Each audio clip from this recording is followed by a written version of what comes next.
Hello and welcome back. You're listening to the Royalty King. Guys, if you haven't already liked and subscribed to the channel, please do so. It helps a lot with the algorithms. Today, I'm reacting to the Landbridge earnings. Okay, so before we do that, I'd like to take a trip down memory lane. Since inception, this is the price action of Landbridge. So we had our flotation over here, big exciting IPO. And Landbridge, it was just on an absolute mission. Okay, it was unstoppable till it hit I think in the 70s. Might have been no in the 70s. Then it pulled back a little bit. It came up again, pulled back a little bit, and then cracked the 80 mark. And this was a lot of fun to be involved in. As you can see, it kind of got to the 80 mark without really without getting overboard on the RSI, dropped down, and now we're looking at recently a very, very steep run up over the last month. Yeah, over the last month.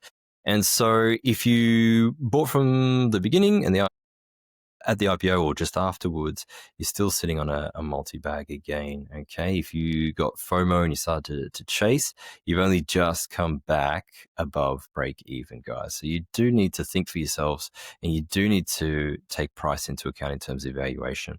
If you bought in at the highs over the last 6 months that are over the $80 mark, you're still, as of today, slightly underwater. Okay, as you can see in the green down in the bottom here, there's huge overbought momentum, really moving the stock up like that, like a rocket. Okay, absolutely crazy stuff.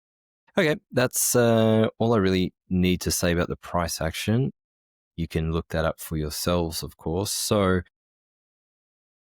here they still have not updated the share count. So you need to take into account that there are Class A shares and that the market cap, the true market cap of the company is basically double what you'll see if you just run it through your standard screeners. And that, according to this software at least, does affect the valuation. So you need to ignore that and go in and delve a little bit deeper, take into account the Class A and Class B shares.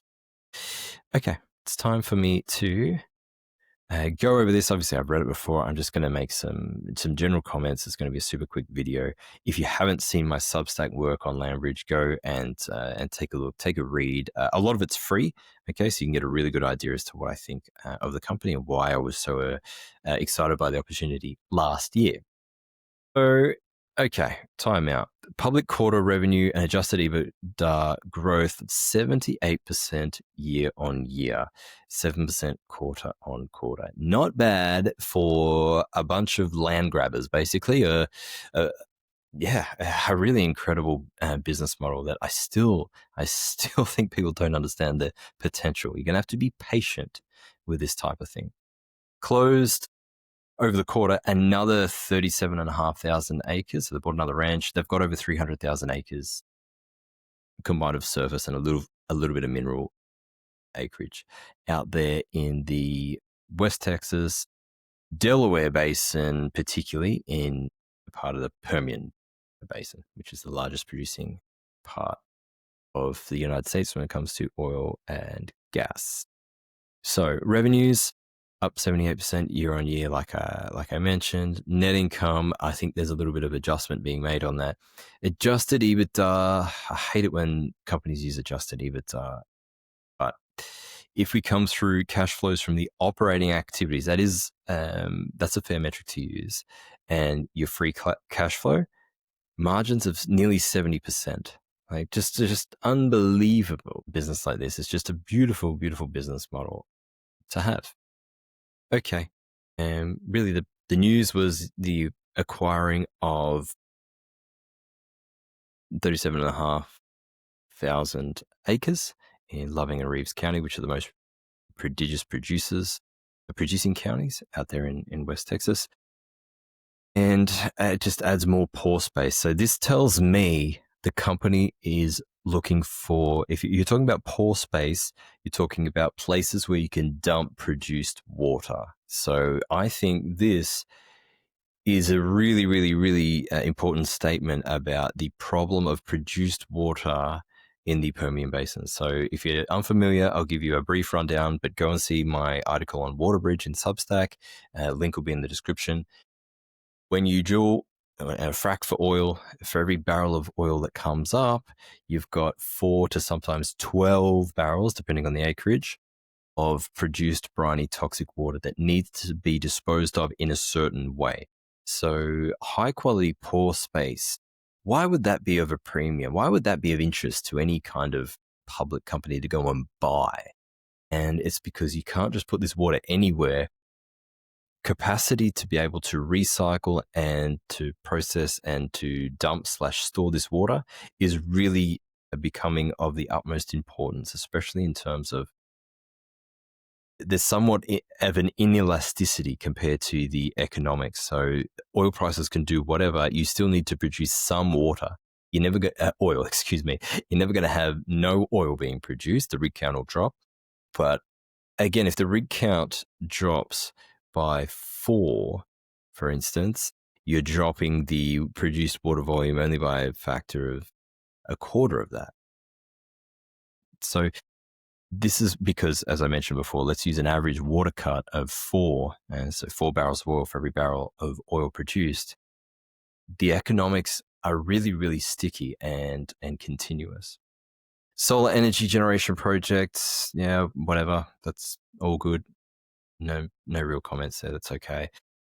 Dual listed on New York Stock Exchange, Texas. That is a big deal. Texas Stock Exchange is becoming more and more important, with Goldman Sachs having moved their apparently it wasn't their headquarters, it's like a secondary office, but it's pretty darn big from my understanding. So Dallas, Texas, I think is going to be kind of like the new financial hub with recent events in New York.